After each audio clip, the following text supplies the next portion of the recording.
kesalahan dan pelanggaran kami Tuhan, layakkan kami untuk kami boleh datang ke rumah Tuhan, untuk kami bawa sembah dan pujian kami, sehingga biarlah pujian dan sembah kami boleh memenuhi tahta Tuhan, sebab kami tahu Tuhan boleh hadir di tengah-tengah kami. Tuhan boleh hadir bersama-sama dengan kami, memberkati ibadah kami Tuhan. Terima kasih Tuhan Yesus, terima kasih yang terjemahan Tuhan dari segala penjuru untuk bersama-sama dengan kami, untuk kami boleh memuji dan menyembah Tuhan.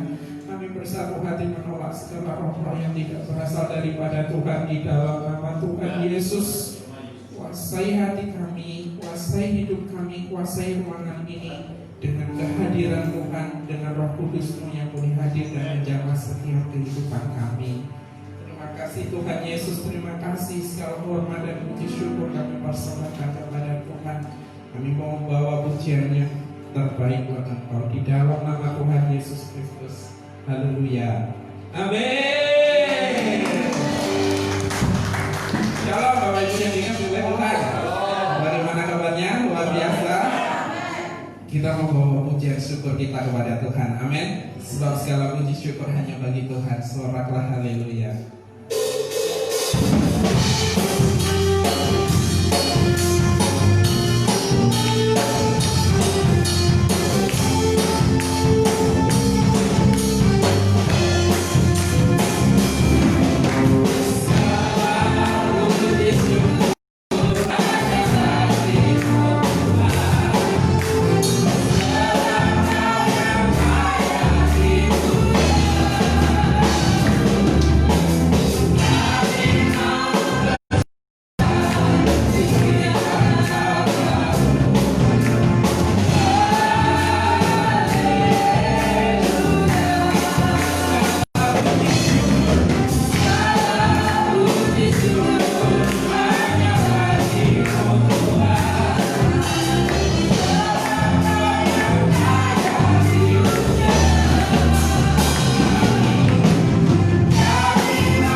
Dia Tuhan yang dahsyat atas setiap hidup kita.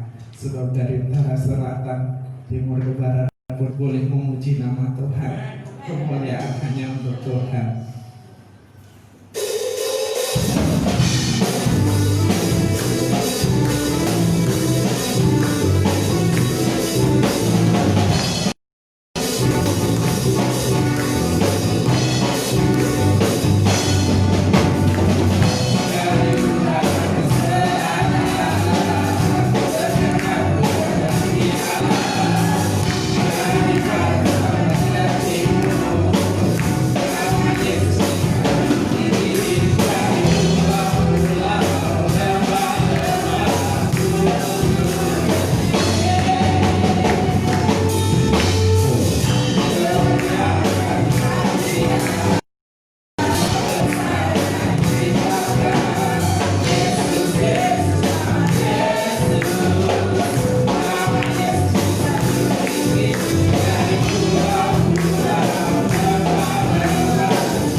Yang berkuasa atas setiap kehidupan kita.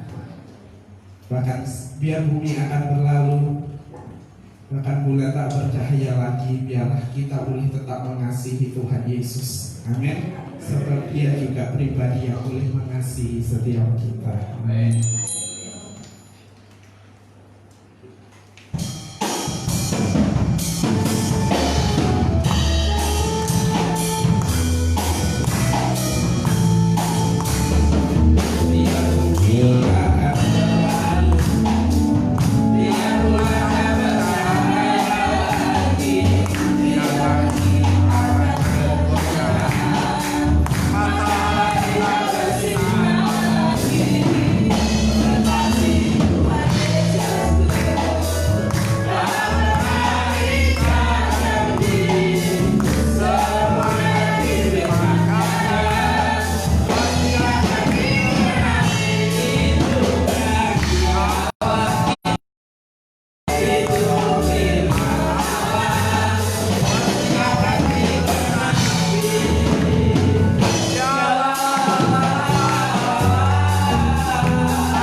Sekalipun keadaan tidak seperti yang kita inginkan, tapi biarlah ungkapan dan janji kita kepada Tuhan untuk kita boleh hidup senantiasa bagi Tuhan.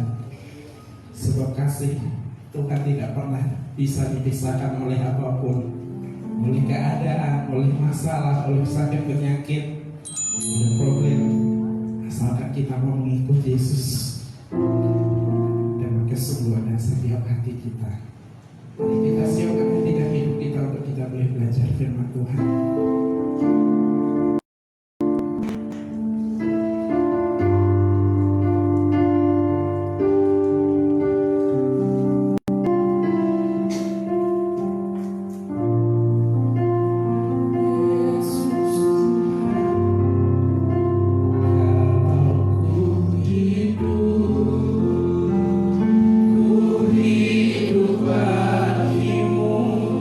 Hatiku tetap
semenit sejenak untuk kita berkedudukan suasana.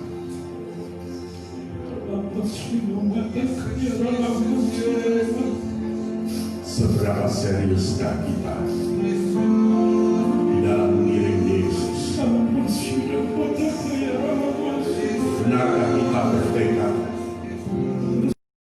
apa yang bisa memisahkan kita dari kasih Yesus? Ataukah diam-diam kita telah berselingkuh dengan dunia? Diam-diam kita memberontak kepada Allah. Tuhan tahu isi hati kita. Irama sikapakaya haleluya.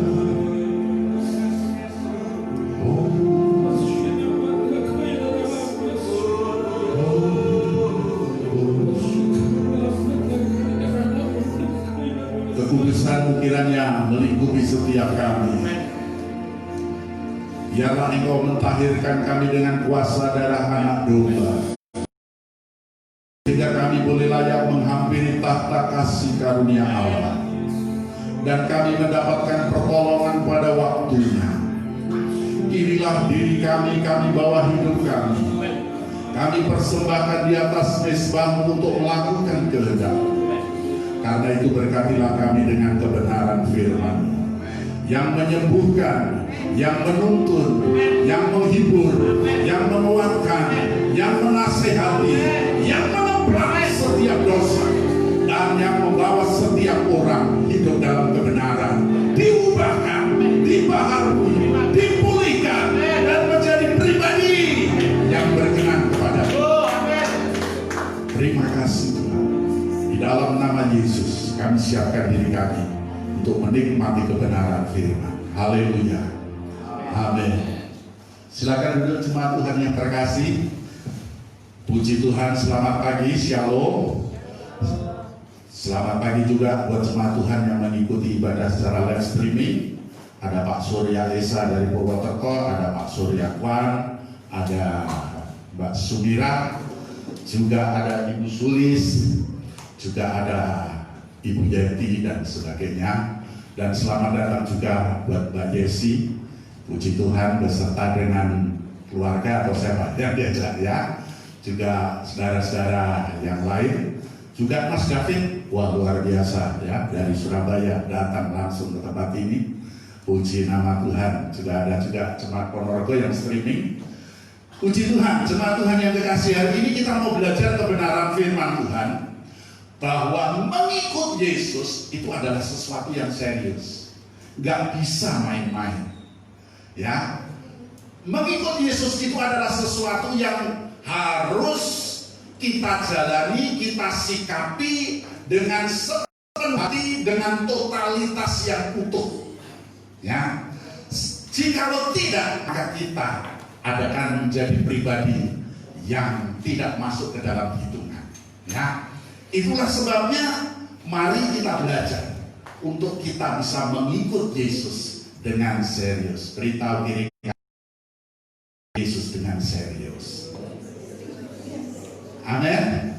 Jemaat Tuhan, ada banyak orang Kristen memiliki pemahaman yang salah, memiliki pemahaman yang keliru, memiliki pemahaman yang tidak utuh.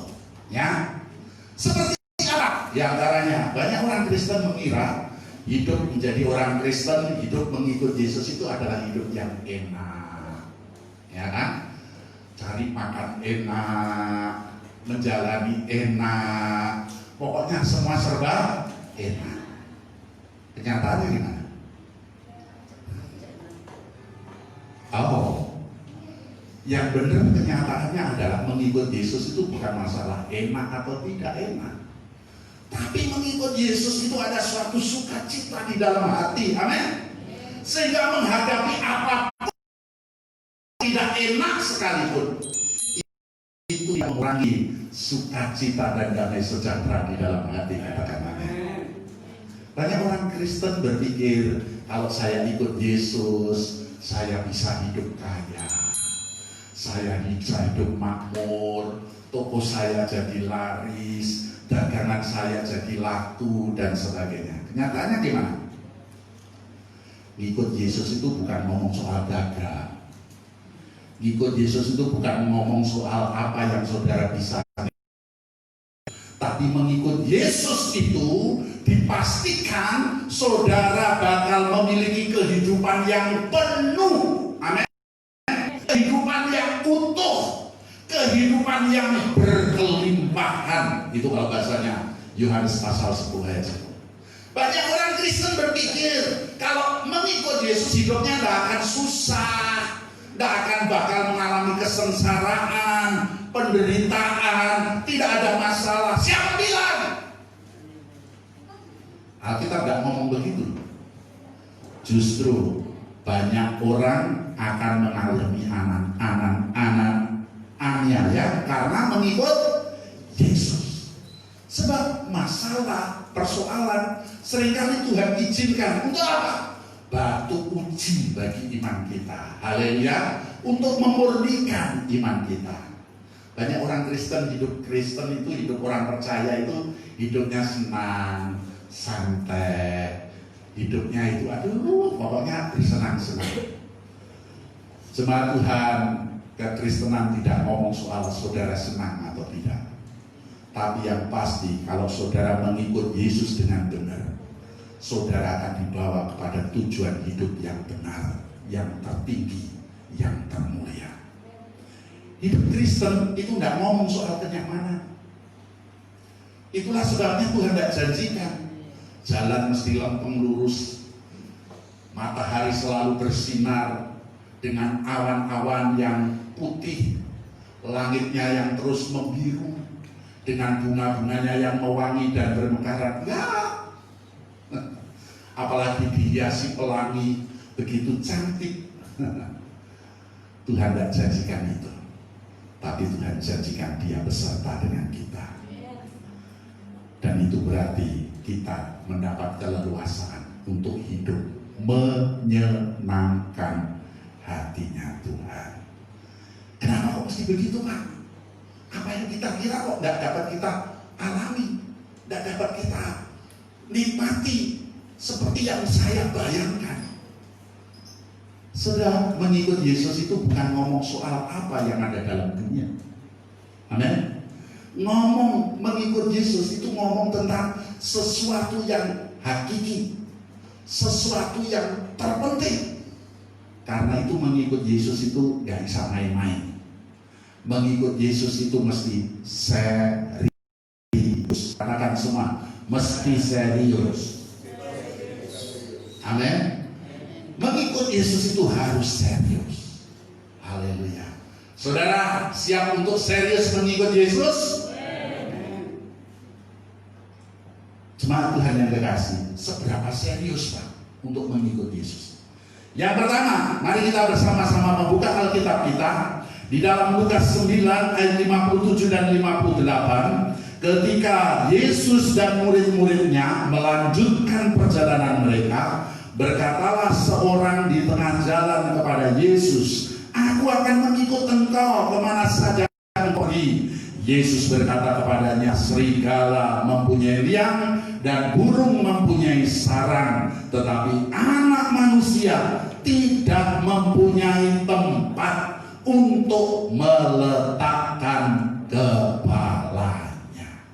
Saudara-saudara, kalau kita mencermati ayat ini sedang mengisahkan bagaimana Yesus menuju perjalanan ke Yerusalem.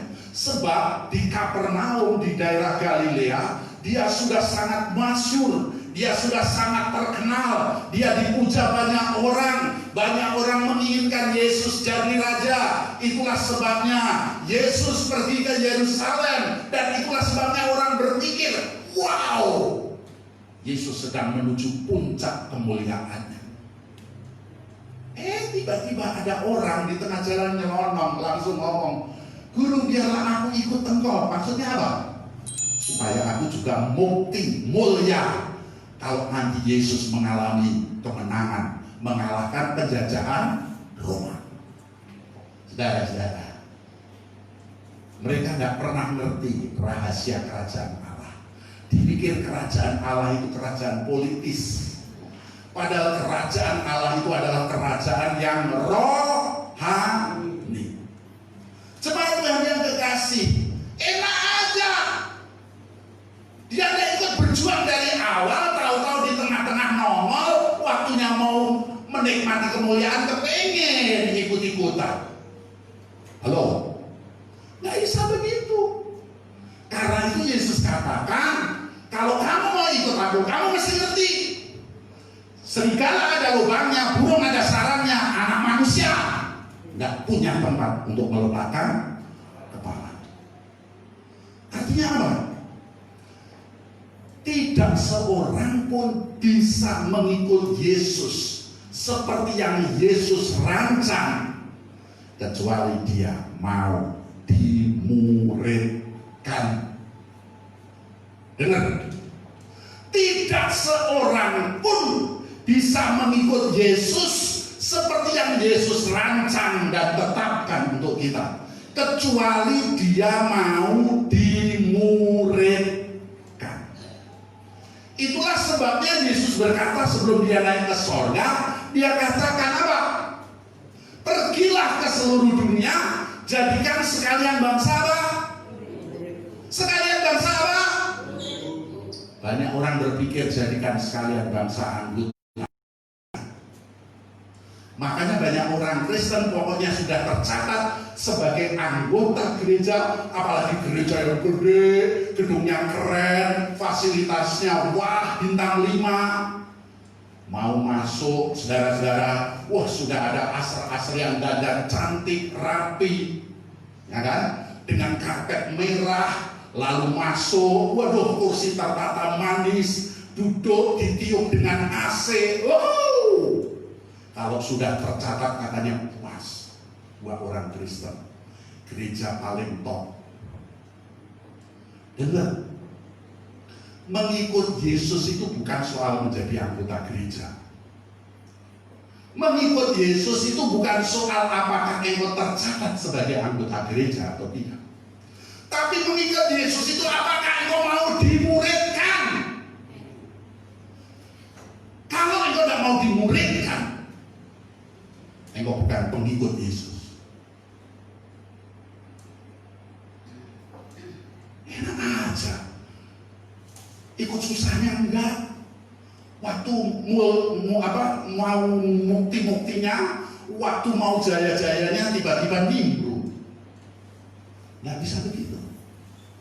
Kita mesti mau dimuridkan. Apa toh Pak maksudnya dimuridkan? Tuhan katakan, pergilah ke seluruh dunia, jadikan sekalian bangsa muridku, baptis. Terus dia apa? Ajarlah mereka melakukan segala sesuatu yang kuajarkan kepadamu. Saudara-saudara, namanya dimuridkan itu ada proses kegiatan belajar mengajar yang tidak monolog. Kalau seperti ini saya ngomong sendiri, saudara dengar, makanya nggak aneh. Kadang-kala kalau bosan dengar terus satu mata tertutup. Tapi yang namanya dimuridkan itu berarti saudara diajarkan segala sesuatu yang Yesus ajarkan, dilatihkan apa yang Yesus sudah latihkan, dan itu sudah berarti saudara siap dididik, siap digembleng, siap dilatih. Untuk apa? Hidup saudara berubah. Makin lama makin serupa dengan Yesus. Kalau saudara jadi anggota gereja, jujur saya pendetamu nggak ngerti apa yang mau kerjakan. Hari Minggu mungkin saya bisa tahu saudara pakai baju putih, duduk manis dan tampak sebagai orang yang saleh. Tapi saya nggak ngerti hari Selasa, Rabu, Kamis, Jumat, Sabtu, apakah engkau hidup saleh atau hidup salah, aku nggak tahu. Betul? Saudara-saudara. Tapi engkau akan tetap merasa puas. Karena apa? Karena engkau hanya tercatat sebagai anggota gereja. Tapi apakah engkau berkenan kepada Tuhan atau ditolak Tuhan? Nggak ada yang mau tanggung jawab. Tapi kalau saudara dimuridkan, Sasaran daripada pemuritan itu apa? Hidup itu harus berubah. Amin. Kalau saudara hanya jadi anggota gereja, jadi Kristen 10 tahun, apa yang KTP-nya bunyinya agama Kristen? Halo? Apakah untuk itu Yesus mati di kayu salib? Apakah untuk itu Yesus datang ke dunia? Jangan pernah salah sangka, bukan untuk itu. Tapi dia datang kepada dunia. Dia datang ke dalam dunia, dia rela mati di salib supaya dia bisa pastikan hidupmu bisa diubahkan. Itulah sebabnya dia yakin mau menginvestasikan dirinya kepada saya dan saudara. Sebab dia yakin saudara bisa berubah, memiliki masa depan yang seperti dia rancang. Tapi kalau saudara hanya memutuskan menjadi anggota gereja saja, saudara tidak mau dimuridkan, dari mana saudara bisa punya kelengkapan? Dari mana saudara mampu mengerti apa yang Tuhan rancang? Karena itu perlu waktu yang intensif, yang khusus untuk kita dimuridkan. Katakan amin. Sehingga dengan demikian, melalui pemuritan itu diharapkan kita bisa mengalami kedalaman pengenalan akan Tuhan, pertumbuhan iman yang lebih. Dan pertumbuhan iman itu wujudnya adalah hidup kita berubah. Kalau dulu dosa itu menjadi kesukaan kita, melakukan perbuatan dosa itu jadi prestasi kita, dan melakukan hal-hal yang konyol itu menjadi kebanggaan kita. Namun ketika kita diubahkan, kita tahu kita harus bermegah untuk apa? Bukan untuk dosa dan kenikmatan dunia, tapi bagaimana kita boleh mencapai sesuatu yang mulia, yang indah, yang adil, yang benar, yang suci, yang patut didengar, yang sedap didengar, dan patut untuk dipuji. Katakan amin. Jemaat Tuhan yang kekasih, karena itu mengikut Yesus adalah serius. Gak bisa secara instan, tapi harus mau apa? Dimuridkan. Yang kedua, seberapa serius Pak saya harus mengikut Yesus? Sangat serius. Maksudnya seriusnya seperti apa? Engkau harus mau keluar dari zona nyamanmu. Tidak ada perubahan kalau engkau tidak mengubah kebiasaan. Tidak ada perubahan kalau mempertahankan zona nyaman. Tidak ada perubahan jika engkau tidak segera mengubah caramu. Bagaimana kita punya kemauan supaya bisa berubah cara hidup kita? Hanya firman yang mampu mengubahkan hati kita. Itulah sebabnya Roma pasal 12 ayat 2 dikatakan, janganlah kamu serupa dengan dunia ini, tapi berubahlah oleh pembaharuan budimu. Berubahlah oleh apa? Pikiranmu. Bagaimana kita punya pemikiran yang diperlengkapi? Lewat pemuritan. Dengan pemuritan itu kita diperlengkapi sehingga kita punya cara berpikir, paradigma yang beda dengan dunia. Sehingga pada akhirnya kita mengerti kehendak Allah. Apa yang benar, apa yang mulia, apa yang kudus, dan apa yang berkenan kepada Allah. Haleluya. Jemaat Tuhan yang kekasih, kalau kita tidak mau keluar dari zona nyaman, jangan saudara pikir namanya zona nyaman itu sesuatu yang enak. Terkadang saudara, zona nyaman itu sesuatu yang sebenarnya sampah, tapi kita terlalu menikmati. Ada orang disuruh mengampuni itu nggak bisa. Mengampuni, lebih baik aku mati daripada mengampuni. Katanya begitu. Padahal nyimpan kesalahan orang lain itu buruk. Buruk buat diri orang lain, buruk buat diri kita sendiri.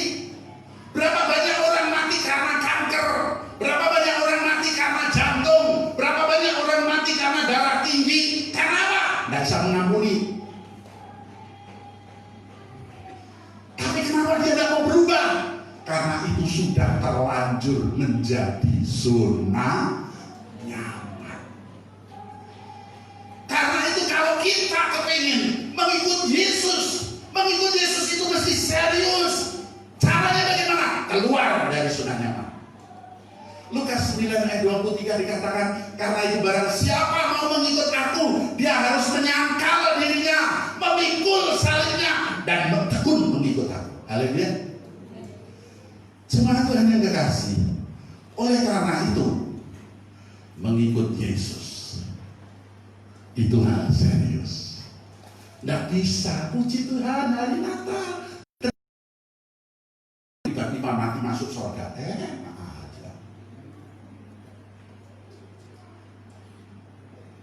Dimuridkan, berubah. Kalau sudah berubah, berbuah. Amin. Saudara mengikut Yesus selama ini sudah berapa banyak buah yang sudah hasilkan? Tidak usah jauh-jauh. Apa yang berubah dari hidupmu? Cara bicaramu berubah tak? Cara berpikirmu berubah tak? Cara engkau menjalani hidup berubah tak? Watakmu berubah tak? Perilakumu berubah tak? Kalau enggak, berarti kalau pengiringanmu kepada Yesus itu enggak serius. Kalau engkau serius, mesti berubah. Haleluya. Dari mana berubahnya? Dimulai dari cara berpikir. Kenapa dimulai dari cara berpikir? Saudara-saudara, suatu ketika ada ayam sedang mengeram, lalu telurnya, salah satu telurnya itu disisipi telur anak Raja Wali. Dan begitu menetas, si anak Raja Wali itu mau nggak mau dia berperilaku seperti ayam. Karena induknya ayam, hidup di tengah-tengah ayam, yang dilihat ayam, yang dicontoh ayam. Sampai suatu ketika tiba-tiba ada burung yang besar terbang melintas di angkasa. Dia memandang, aduh, betapa hebatnya itu burung. Tapi lama-lama dia melihat ke atas begitu, tiba-tiba dia mulai, aduh, seandainya aku bisa seperti itu. Lalu dia mulai melihat bulu-bulunya, cakarnya, paruhnya, matanya, cara dia jalan. Akhirnya dia memutuskan belajar mengepakkan sayapnya. Dan tidak lama lagi dia bukan anak ayam, tapi apa? Raja Wali. Kenapa bisa begitu? Sebab cara berpikir ayam sudah ditinggalkan. Dan sekarang dia kembali kepada jati dirinya sebagai apa? Raja Wali. Ngerti nggak? Dunia itu berusaha mencuci otak jalan pikiran kita melalui berbagai macam hal, melalui perdagangan yang terjadi di mana-mana. Caranya berdagang, orang ngomong yang dagang, ya orang ngaku sih orang dagang, masuk. Jadi cara berpikir, ya Pak. Jadi politikus itu kotor, lewat kotor, orang berpolitik, masuk. Betul apa betul? Pengen sugih, lah kok pengen sugih mek ngono tok. Kowe iki ayu, bisa dicoba coba barang ngono kuwi tok. Masuk. Akhirnya apa? Pikiran dunia. Tuhan mau disucikan jalan pikiran kita. Bukan diisi oleh perkara dunia, tapi oleh kebenaran firman. Ketika firman ini mewarnai cara berpikir kita, engkau bukan anak ayam lagi, engkau adalah Raja Wali, rajanya burung. Engkau bukan berkotak-kotak, tapi engkau memekik di angkasa raya dengan gagahnya. Haleluya. Semua Tuhan yang kekasih, Mengikuti Yesus itu sesuatu yang serius. Seberapa serius? Harus rela dimuridkan. Apalagi harus keluar dari zona nyaman. Seberapa serius? Kita seriusnya itu adalah enggak terpesona dengan hal yang remeh-temeh. Tapi kita harus fokus kepada hal yang substantif, hal yang penting. Saudara-saudara, first thing first, utamakan yang utama. Gini saudara-saudara, hidup kita ini cuma sekali. Dan orang berpikir karena dia butuh makan, lalu hidupnya hanya cari makan. Betul kan? Karena hidup itu butuh kenyamanan. Seluruh waktunya hidupnya dibaktikan untuk cari kenyamanan. Padahal hidup itu yang terpenting apa? Bukan makanan, bukan kenyamanan. Saudara punya makanan satu gudang, punya kenyamanan dipersiapkan berjuta-juta kenyamanan, tapi saudara tidak punya hidup, mau ngapain? Halo? Berarti yang terpenting dalam hidup itu apa? Hidup itu sendiri. Ngotot minta kalung, udah ngerti leher gordoan kok minta kalung. Halo? Utamakan yang utama. Amin. Ngotot minta sepatu baru, kaki aja nggak punya. Apa yang mau disepakoni? Banyak orang menjalani hidup tuh kayak gitu tuh. Waktunya dihabiskan cari makan.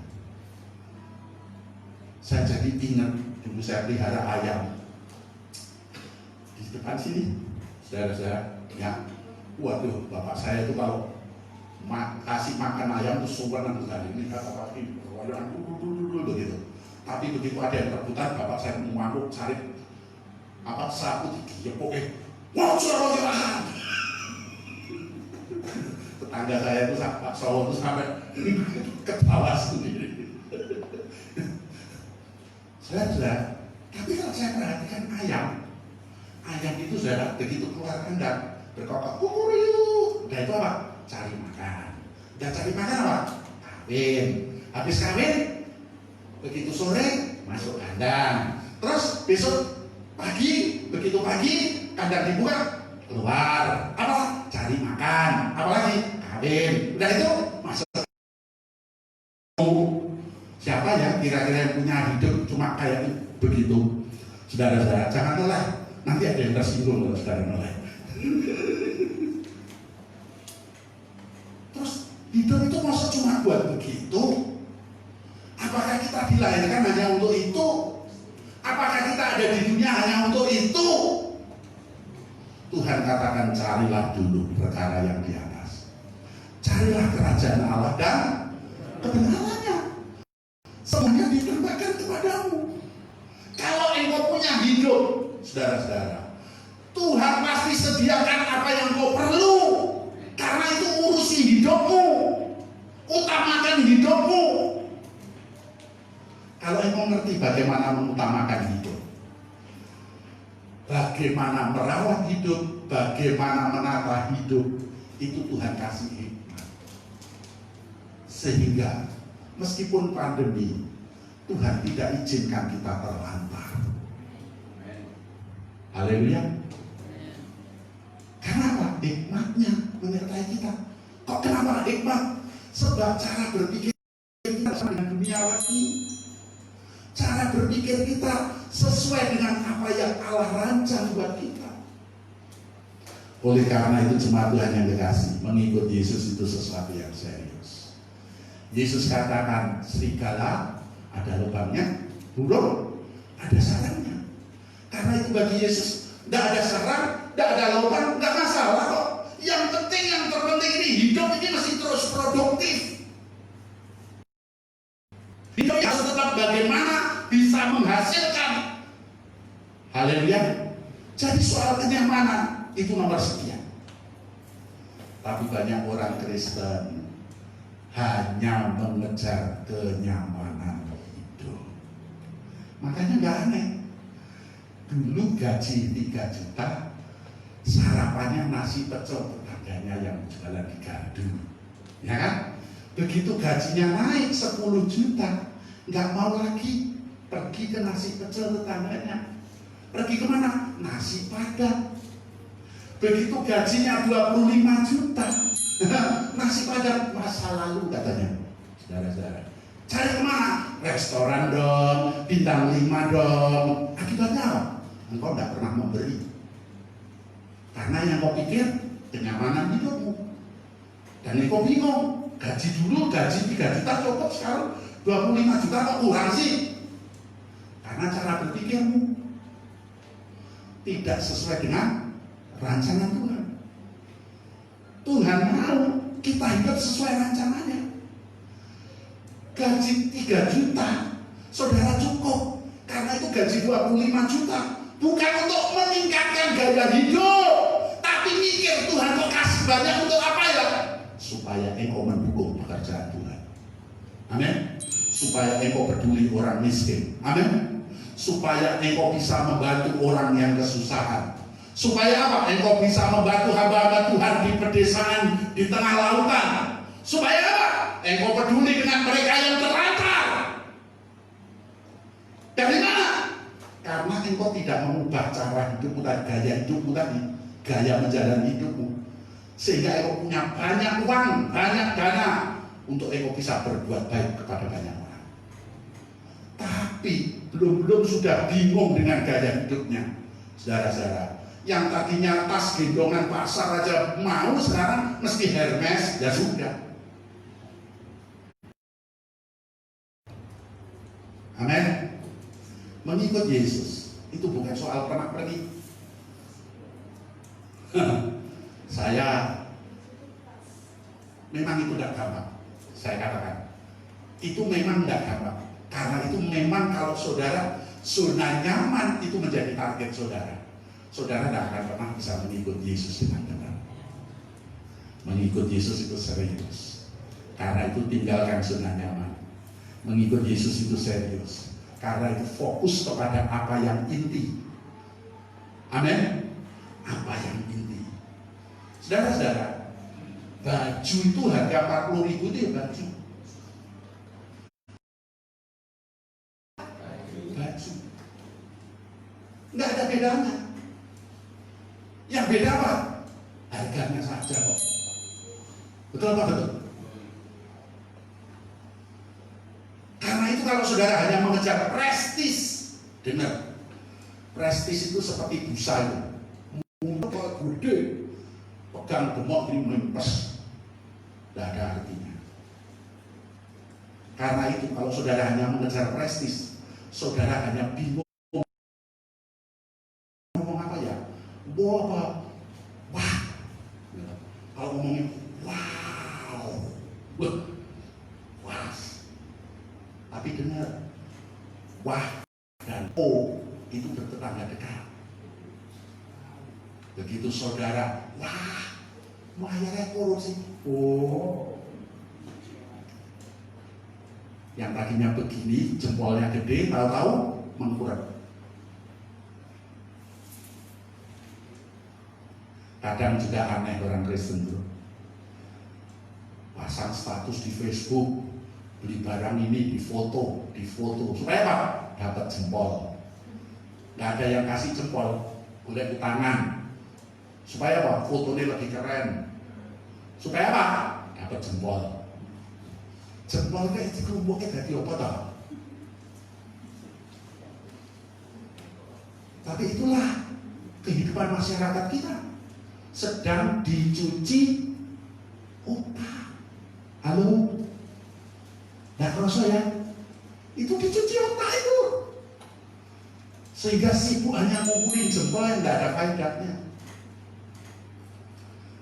Jemaat Tuhan yang kekasih, oleh karenanya Yesus serius. Yesus gak butuh penggemar. Yesus gak butuh cheerleader. Yesus tidak butuh tim sorak. Yesus tidak butuh gerombolan orang untuk mengikut dia. Ketika Yesus membuat mujizat, roti, 5 roti untuk berapa? 5 roti, 2 ikan untuk berapa? 5.000 orang. Wah, semua orang pengen ikut Yesus. Mereka cari Yesus, guru. Kami mencari engkau. Yesus apa ngomong? Kamu cari aku kan hanya butuh roti toh. Keras Yesus ngomong. Sesudah itu terus Yesus ngomong, bekerjalah bukan untuk makanan yang mudah binasa, tapi bekerjalah untuk makanan yang membawa engkau hidup kekal. Lalu Yesus bla bla bla bla ngomong, tubuhku adalah makanan yang sesungguhnya, darahku adalah minuman yang sesungguhnya. Oh, tambah lagi pusing. Tahu-tahu muridnya sendiri ngomong, guru, apa yang kau katakan itu sangat keras, sehingga mereka pergi meninggalkan engkau. Yesus malah tanya, kamu tidak pergi juga? Itu sudah bisa percaya dalam Yohanes pasal 4. Itu pasal yang paling panjang itu dalam Yohanes. Nah, apakah kamu tidak pergi juga? Guru, kemana aku harus pergi? Perkataanmu adalah perkataan daripada Mesias, anak Allah yang hidup. Karena apa? Murid. Kerumunan orang banyak sudah pergi. Kenapa begitu? Kok Yesus tidak butuh orang-orang banyak jadi tim suksesnya dia? Sebab Yesus fokus pada yang penting. Amin. Fokus kepada hal yang hakiki, yang substantif. Bukan pernak-pernik, bukan aksesoris, tapi hal yang penting. Karena itu mengikut Yesus itu sesuatu yang serius. Terakhir, Matius pasal 10.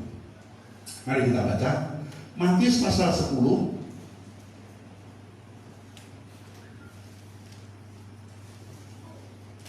ayat 34 sampai 37.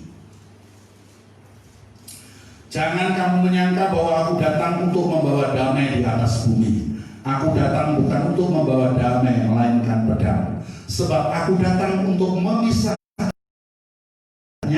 anak perempuan dari ibunya, menantu perempuan dari ibu mertuanya, dan musuh orang ialah orang-orang selisih rumahnya.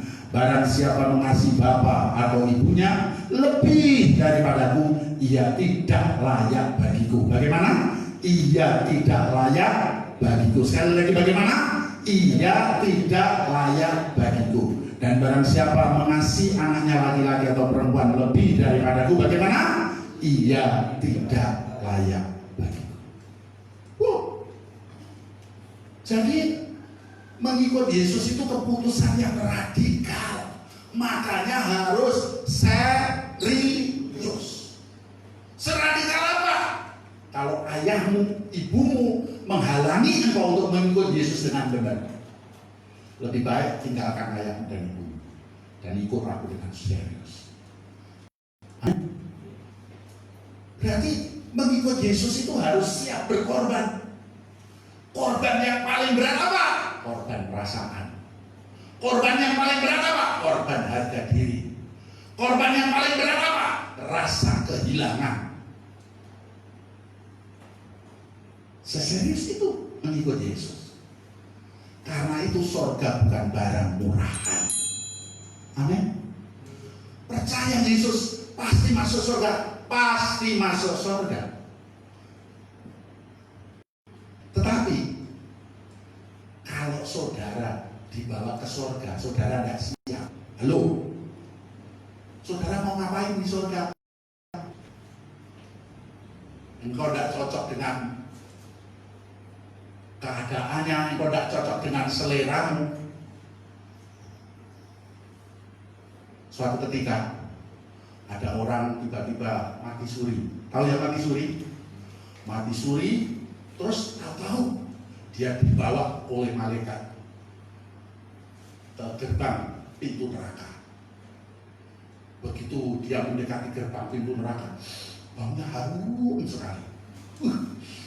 Orang ini heran, katanya neraka itu tempat yang mengerikan, tapi ini kok kelihatan bersih, Waduh, dan wangi, terus terdengar suara musiknya itu asik banget.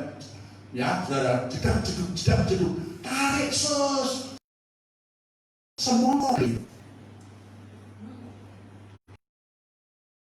Saudara, begitu jedap jeduk suara musiknya itu, tahu-tahu dia hidup lagi. Begitu hidup, dia kampanye. Saudara-saudara, Pak Pendeta itu bohong. Neraka itu tidak begitu. Saya sudah ke sana. Saya sudah mati suri. Dibawa malaikat ke depan pintu gerbang neraka. Baunya harum. Suara musiknya bagus. Dan saya mintip ada artis-artis top di sana. Oh, cantik-cantik, cakep-cakep. Jadi jangan ke surga. Ke neraka saja. Tahu-tahu dia mati. Masuk neraka. Teriak-teriak dia.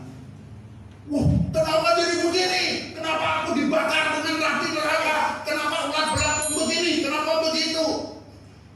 Padahal aku yang lalu aku sudah promo kepada teman-temanku. Kalau neraka itu baunya harum, musiknya bagus. Kenapa kok jadi begini? Si setan pun tertawa. Kamu promo. Waktu itu juga aku lagi promo. Tahu? Neraka promo ya begitu. Halo, saudara-saudara, karena itu mengikut Yesus tidak bisa main-main, harus serius. Seberapa serius? Mau dimuridkan? Saudara serius mengikut Yesus? Saudara serius mengikut Yesus? Saudara mau dimuridkan? Saudara mau dimuridkan?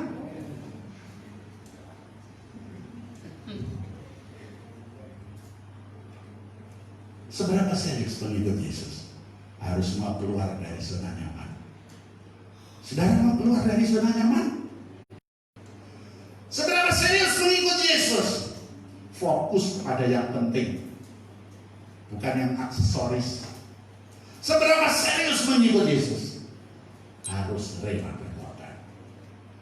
Karena itu, kalau cuma jadi anggota gereja, maaf, kayaknya daftar kehidupan saudara untuk hanya orang jadi anggota gereja. Yang bisa itu hanya untuk orang yang mengikut Yesus. Karena itu harus bagaimana? Jadilah anggota gereja yang mengikut Yesus. Sebab seorang murid itu pasti jadi anggota gereja yang benar. Tapi anggota gereja belum tentu jadi murid Yesus. Benar apa benar? Seorang murid Yesus pasti jadi anggota gereja yang baik. Tapi anggota gereja yang baik belum tentu jadi murid Yesus. Karena itu mengikut Yesus butuh keseriusan. Suatu ketika saya mengakhiri, saya minta pemain musik boleh persiapan ini. Suatu ketika ada rombongan sepak bola pulang dari pertandingan, mereka naik kapal. Di kapal itu mereka senang banget cerita-cerita tentang kemenangannya, cerita-cerita tentang sorak penontonnya, cerita-cerita tentang piala dan hadiah yang didapatnya. Bukan itu saja, saudara-saudara, rupa-rupanya kapal itu mendarat sudah dipersiapkan sambutan bagi pemenang dengan sambutan yang luar biasa. Gubernur datang, wali kota datang, pembesar datang, hadiah berlimpah disiapkan. Ternyata di dalam kapal sepanjang jalan tadi ada juga pendeta yang putus asa karena dia gagal di dalam merintis pelayanan di pedalaman. Dia sudah jual hartanya, dia sudah jual kekayaannya, dia tinggalkan kenikmatan hidupnya, dia tinggalkan segala puja-puji orang, dia masuk ke daerah yang miskin, dia masuk ke daerah yang sangat terpencil. Di sana dia mengalami duka lara, ancaman, dan berbagai hal yang menyakitkan. Dan dia datang, dia mau pulang ke kampung halamannya sambil berkata, Tuhan, aku udah gak kuat. Tapi begitu dia turun, rombongan pesepak bola disambut dengan meriah. ketika dia sedang istirahat di penginapan, sebab dia harus transit. Di penginapan itu dia berdoa, Tuhan, pemain bola aja pulang disambut kayak gitu. Iki aku pendeta yang gagal ini pulang, terus dia Tuhan, hartaku udah hilang, semua sudah aku korbankan. Masa aku harus digelari mantan pendeta lagi? Tiba-tiba Tuhan berkata, hambaku, engkau belum pulang. Pulanglah ketika matamu tertutup dan nafasmu terhenti. Karena itu kembalilah ke pedalaman. Kembali untuk aku, dan percayalah ketika engkau pulang, malaikat di sorga berjuta-juta akan menyambut engkau, dan mahkota yang indah kupersiapkan bagi engkau, dan segala yang mulia tersedia bagimu. Apa yang tidak pernah dilihat oleh mata, apa yang tidak pernah didengar oleh telinga, apa yang tidak pernah timbul dalam hati, kusediakan. Hamba Tuhan itu nangis sesenggukan jerit, Tuhan ampuni aku. Meskipun aku sudah meninggalkan kenyamananku, tetapi aku tergoda kembali untuk menginginkan kenyamanan, kenikmatan, fasilitas, dan aku lupa akan panggilanmu. Engkau memanggil aku untuk aku menjadi hambamu, pengikutmu, muridmu, orang yang melayani engkau. Apapun yang terjadi, aku akan kembali lagi Tuhan. Aku akan berjuang kembali sampai tutup mataku, sampai berhenti nafasku di sengal yang terakhir. Biar aku memandang engkau dengan kemuliaanmu menyambut aku. Engkau menginginkan akhir hidup yang seperti apa? Kalau engkau menginginkan malaikat Tuhan bersorak-sorai menyambut, engkau bisa mengikut Yesus asal-asalan. Engkau harus mengikut Yesus dengan serius. Engkau harus mau meninggalkan kenyamanan hidupmu. Engkau harus rela berkorban. Engkau harus rela dimuridkan. Dan engkau mesti rela untuk menjadi pribadi yang diubahkan. Kalau aku hidup, aku mau hidup untuk Tuhan saja. Kalau aku hidup, aku tidak mau terpisahkan dari kasih Tuhan. Itu tekadku, itu niatku. Haleluya. Yesus, Yesus kau kebenaran yang menyelamatkanku. Kau berikanku hidup dan pengharapan.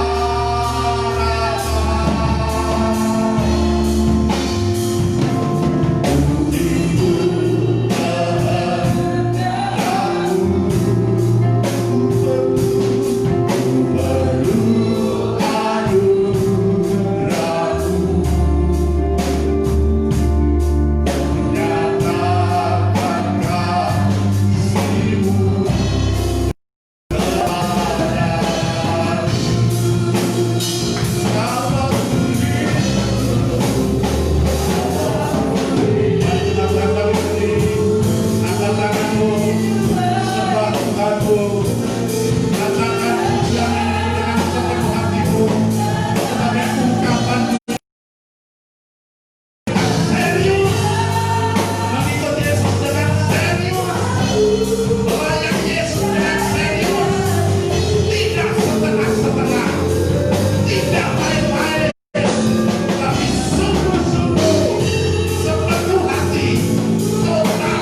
Sebentar kami hendak bersekutu dengan korban-Mu di dalam kami dan kami tinggal di dalam Engkau.